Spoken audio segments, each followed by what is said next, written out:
जय हिंद दोस्तों, ITI technical classes में आप सभी का स्वागत है। दोस्तों चैनल पर नए हैं तो चैनल को सब्सक्राइब कर लें, बेल आइकन को भी प्रेस करें जिससे नोटिफिकेशन आपको मिलता रहे। दोस्तों पिछली क्लास में हमने टेम्परेचर कोएफिशिएंट के बारे में पढ़ा था, उसकी परिभाषा के बारे में पढ़ा था, चालक, अर्धचालक और कुचालक के वक्र के बारे में पढ़ा था और टेम्परेचर कोएफिशिएंट यानी ताप गुणांक की परिभाषा के बारे में लास्ट हमने पढ़ा हुआ था। आज तापमान के परिवर्तन होने पर प्रतिरोध में क्या परिवर्तन होता है इस ग्राफ के माध्यम से समझेंगे, ठीक है। और दोस्तों के लिए शेयर कर दीजिए जिससे वो भी ये वीडियो देखें और उनको भी तापमान में परिवर्तन होने पर प्रतिरोध में क्या परिवर्तन होता है उनको भी नॉलेज मिले। तो चलिए आज हम शुरू करते हैं किस प्रकार से तापमान में परिवर्तन होता है और प्रतिरोध में परिवर्तन होता है। जैसे आप देख रहे हैं कि हमारा है तापमान गुणांक का ग्राफ। जैसे देख रहे हैं पहले हमने ये वाला खींचा रेखा सीधा तापमान के लिए और ये दूसरा रेखा हमारा जा रहा है प्रतिरोध के लिए, ठीक। 0 डिग्री सेंटीग्रेड पर हमारा जो ताप गुणांक था अल्फा जीरो था और उस समय का प्रतिरोध हमारा जो था क्या था R0 था, ठीक। तब इस तरीके से हमारा एक ग्राफ बनता है इस तरीके से A B C और D। जैसे ही टेम्परेचर में परिवर्तन हमने किया, टेम्परेचर हमने यहाँ इतना बढ़ाया T डिग्री सेंटीग्रेड, क्या बढ़ाया T डिग्री सेंटीग्रेड, तब हमारा प्रतिरोध क्या हो गया RT हो गया, क्या हो गया RT। तब इस तरीके से हमारा एक ग्राफ यहाँ बन जाता है और यहाँ एक कोण बन जाता है थीटा, क्या हो जाता है थीटा। यहाँ पे हम मान लेते हैं E और F। तब इस तरीके से हमारा क्या हुआ तापमान में परिवर्तन हुआ और प्रतिरोध में भी परिवर्तन हुआ। इसके माध्यम से देखेंगे हमारा जो प्रतिरोध में परिवर्तन हुआ है, कितना प्रतिरोध में परिवर्तन हुआ, किसके माध्यम से समझेंगे टेम्परेचर कोएफिशिएंट के माध्यम से, ताप गुणांक के माध्यम से समझेंगे। तो तापमान गुणांक का फार्मूला जो होता है टेम्परेचर कोएफिशिएंट का प्रवणता बटे प्रतिरोध, जो प्रतिरोध है जिस पर ताप गुणांक ज्ञात करना है उसका प्रतिरोध रखना है, ठीक। और तापमान गुणांक किसका T1, जिस तापमान पर आप ताप गुणांक निकालना चाह रहे हैं उस तापमान गुणांक पर आपको प्रतिरोध का मान रखना है, ठीक है। अब यहाँ देखते हैं प्रवणता। प्रवणता क्या होता है, प्रवणता आप हाई स्कूल में मैथ में पढ़े होंगे। तो प्रवणता का फार्मूला होता है, प्रवणता यानी कि स्लोप को किससे दिखाते हैं यम से। यम बराबर फार्मूला होता है tan थीटा। आप ट्रिग्नोमेट्री यानी कि त्रिकोणमिति में आपने पढ़ा होगा tan थीटा। tan थीटा जैसे आप ट्रिक याद किए थे लाल बटे कक्का, ठीक। यहाँ हम क्या लगाएंगे पाइथागोरस परिमेय वाला, यही लगाते हैं tan थीटा। tan थीटा हम यहाँ लगाएंगे किसमें A B और E में। तब tan थीटा बराबर होता है लंब बटे आधार। लंब हमारा कोण के सामने वाला जो हमारा होता है वो क्या होता है लंब, और लंब के सामने वाला जो होता है ये क्या होता है कर्ण, या आप इससे भी कह सकते हैं। और ये जो कर्ण के सामने जो होता है ये हमारा क्या होता है आधार, या आधार के सामने भी कह सकते हैं कर्ण, ठीक। लेकिन हमेशा ये समझना कि कोण के सामने वाला क्या होता है लंब होता है। तो ये हमारा हो गया लंब बटे आधार। लंब हमारा क्या है B और E और आधार क्या है AB, ठीक। तो BE का मान क्या है RT माइनस के R0 बटे AB हमारा क्या है आधार में क्या है हमारा जो टेम्परेचर में परिवर्तन हुआ है, क्या टेम्परेचर T कितना, यहाँ का टेम्परेचर क्या हो गया T डिग्री सेंटीग्रेड। तो ये हमारा निकल गया tan थीटा यानी कि प्रवणता का मान, ठीक। अब इस प्रवणता का मान हम यहाँ रख देंगे। प्रवणता का मान हमने रखा RT माइनस R0 अपान T बटे में प्रतिरोध, जिस तापमान गुणांक पर आपको प्रतिरोध निकालना है, ठीक ना। तो हम क्या निकालते हैं 0 डिग्री सेंटीग्रेड पर 0 डिग्री को हमने मान लिया T1 बराबर 0 डिग्री। तो T1 पे हमारा क्या है प्रतिरोध R0 बटे में हमने R0 रख दिया। इसको हल कर लेंगे अल्फा 0 बराबर RT माइनस R0, ये हमारा जो R0 है R0 का T में टेम्परेचर में जाके गुणा हो जाएगा। तो इस तरीके से हो जाएगा अल्फा बराबर RT माइनस के R0 बटे T इंटू R0 यानी कि 0 डिग्री सेंटीग्रेड पर प्रतिरोध का मान हमने रख दिया, पक्षांतर कर दिया। अल्फा 0 का T इंटू R0 हो गया इक्वल टू RT माइनस के R0। यहाँ हमने हल कर लिया, हमारा RT यहाँ था, RT हमने ऐसे रखा इसके बाद माइनस R0 को पक्षांतर किया, ये हो गया R0 प्लस में, और इसके बाद ये हमारा प्लस में अल्फा 0 t इंटू R0 था, हमने ऐसे रख दिया यहाँ पे। इसको हल कर देंगे, RT इक्वल टू R0 को हमने क्या किया, कॉमन ले लिया। कॉमन लिया तो R0 के स्थान पर हमारा क्या बचा हुआ है 1 प्लस अल्फा 0 t। तो ये हमारा मेन फार्मूला निकल कर आ जाता है। आप यहाँ से RT का मान, R0 का मान, अल्फा तापमान का मान और टेम्परेचर का मान रख करके आप RT का मान निकाल सकते हैं। चलिए आगे देखते हैं।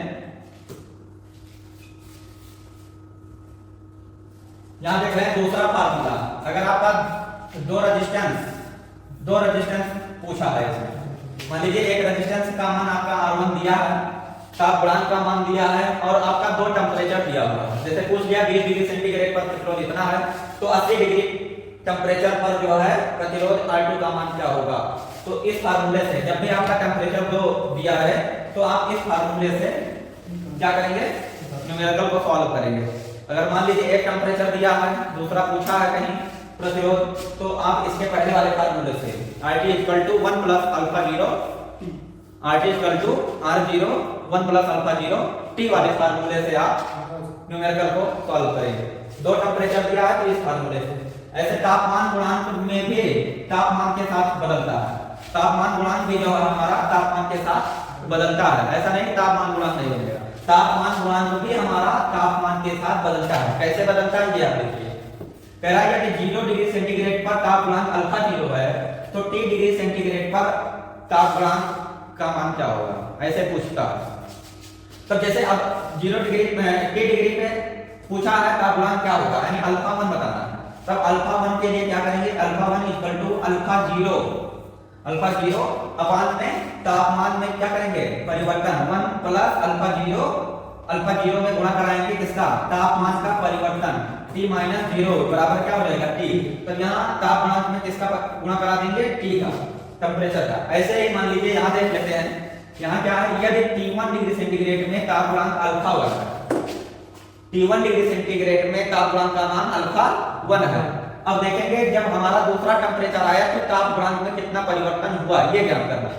T2 डिग्री सेंटीग्रेड पर ताप गुणांक अल्फा 2 का मान अगर पूछा है, तो अल्फा 2 बराबर निकालेंगे, फार्मूला रहेगा अल्फा 1 पहला ताप गुणांक बटे 1 प्लस अल्फा इंटू तापमान में परिवर्तन। तापमान में परिवर्तन क्या हुआ, T2 माइनस के T1। तो अल्फा यानी ताप गुणांक अल्फा 1 में क्या करेंगे, T2 माइनस T1 का गुणा करा देंगे। तो ये फार्मूला, अगर तापमान गुणांक में परिवर्तन कहीं पूछ रहा है तो आप इस फार्मूले से ज्ञात करेंगे।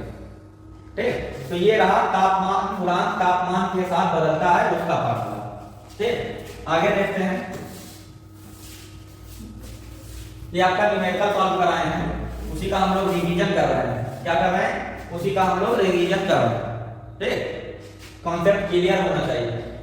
किसी चालक का प्रतिरोध 0 डिग्री सेंटीग्रेड पर 15 ओम है, 0 डिग्री सेंटीग्रेड पर 15 ओम है, तो 0 डिग्री सेंटीग्रेड पर ताप गुणांक यानी अल्फा 0 का मान 0.004 प्रति डिग्री सेंटीग्रेड। प्रति डिग्री सेंटीग्रेड बोले तो ताप गुणांक का मात्रक है। तो 80 डिग्री पर प्रतिरोध कितना होगा, प्रतिरोध कितना होगा, जैसे देख लेते हैं, सॉल्व करेंगे। 0 डिग्री पर जो प्रतिरोध होगा R0 का मान क्या है 15 ओम। इसके बाद अल्फा 0 क्या है, ताप गुणांक कितना है 0.004 प्रति डिग्री सेंटीग्रेड। प्रति डिग्री सेंटीग्रेड ताप गुणांक का मात्रा। T जो हमारा 80 डिग्री पे जिस पर पूछा है ताप गुणांक पर क्या होगा, ठीक है, RT का मान पूछा है, 80 डिग्री पर प्रतिरोध का मान पूछा हुआ है। ठीक है, फार्मूला हमने अभी निकलवाया था RT equal to R0 1 plus alpha 0 T।